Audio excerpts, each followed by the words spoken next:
रावण, एक ऐसा नाम जो जैसे ही हमारे कानों में गूंजता है एक भयंकर राक्षस की छवि उभर आती है। 10 सिर, 20 भुजाएं और अपार शक्ति। लेकिन क्या आपने कभी सोचा है कि उसके 10 सिर असल में थे भी या नहीं? क्या वो सिर्फ एक प्रतीक था या फिर एक वैज्ञानिक सत्य? आज हम आपको ले चलेंगे उस रावण की दुनिया में जिसके बारे में इतिहास, पुराण और विज्ञान तीनों चुप हैं, पर कहानियां बोलती हैं। आइए जानते हैं रावण के 10 सिरों के रहस्य, एक अनकही गाथा।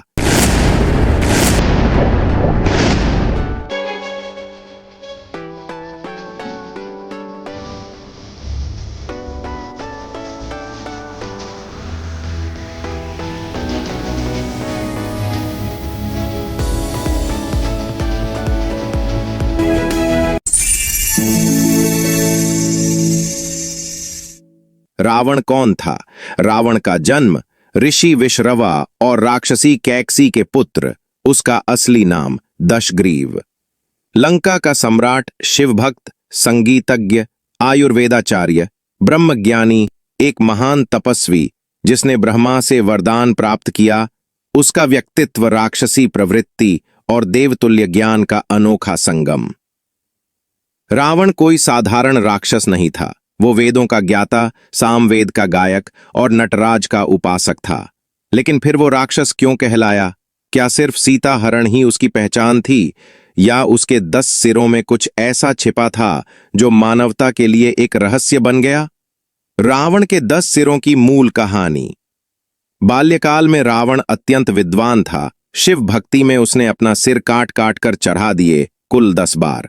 ब्रह्मा ने उसे वरदान दिया 10 सिरों का।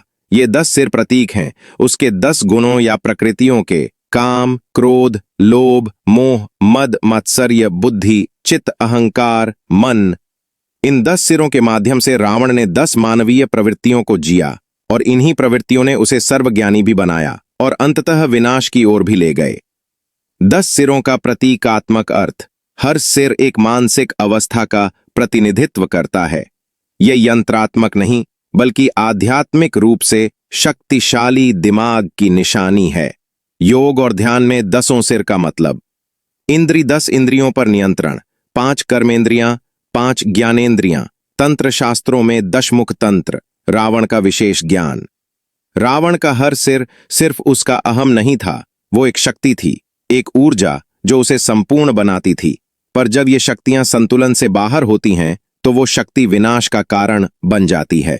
रावण की विद्वता और ज्ञान के 10 आयाम: वेदों का ज्ञान, आयुर्वेद, तंत्र विद्या, संगीत, खगोल शास्त्र, राजधर्म, ज्योतिष, अस्त्र शस्त्र विज्ञान, योग और समाध, नीति शास्त्र। रावण ने शिव तांडव स्तोत्र लिखा, आरोग्य निकेतन जैसी ग्रंथों की रचना की और लंका को सोने की नगरी बनाया।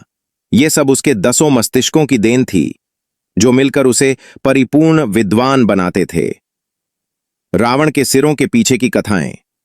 जैन रामायण में रावण के 9 सिर उसके पूर्व जन्मों के हैं।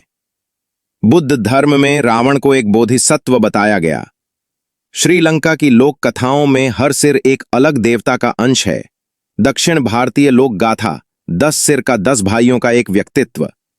जहां एक ओर उत्तर भारत रावण को राक्षस कहता है, वहीं दक्षिण और श्रीलंका में रावण एक पूज्य चरित्र है। रावण को लेकर आधुनिक शोध और विवाद। कुछ वैज्ञानिकों ने इसे 10 प्रकार की बुद्धि या मल्टी ब्रेन सिंड्रोम से जोड़ा है। मनोविज्ञान में डिसोसिएटिव आइडेंटिटी डिसऑर्डर के संकेत। एआई और रोबोटिक्स में Ravana super human symbolism. Sri Lanka में रावण को वायुयान विज्ञान का प्रवर्तक भी कहा गया। आज का विज्ञान भी रावण के रहस्यों को हल करने में लगा है। क्या वो सुपर ह्यूमन था? क्या उसकी बुद्धि को हम आज के एआई से जोड़ सकते हैं? क्या उसके सिर एक रूपक थे या फिर इतिहास के पन्नों में खोया हुआ विज्ञान? तो दोस्तों, ये था रावण के 10 सिरों का अनकहा रहस्य। अब आप बताइए, आपको क्या लगता है? क्या रावण सिर्फ एक पौराणिक पात्र था या एक भूला बिसरा विज्ञान? अपने विचार नीचे कमेंट करें, और अगर वीडियो पसंद आया हो तो लाइक और सब्सक्राइब जरूर करें। मिलते हैं अगले रहस्य से भरे एपिसोड में। जय श्री राम।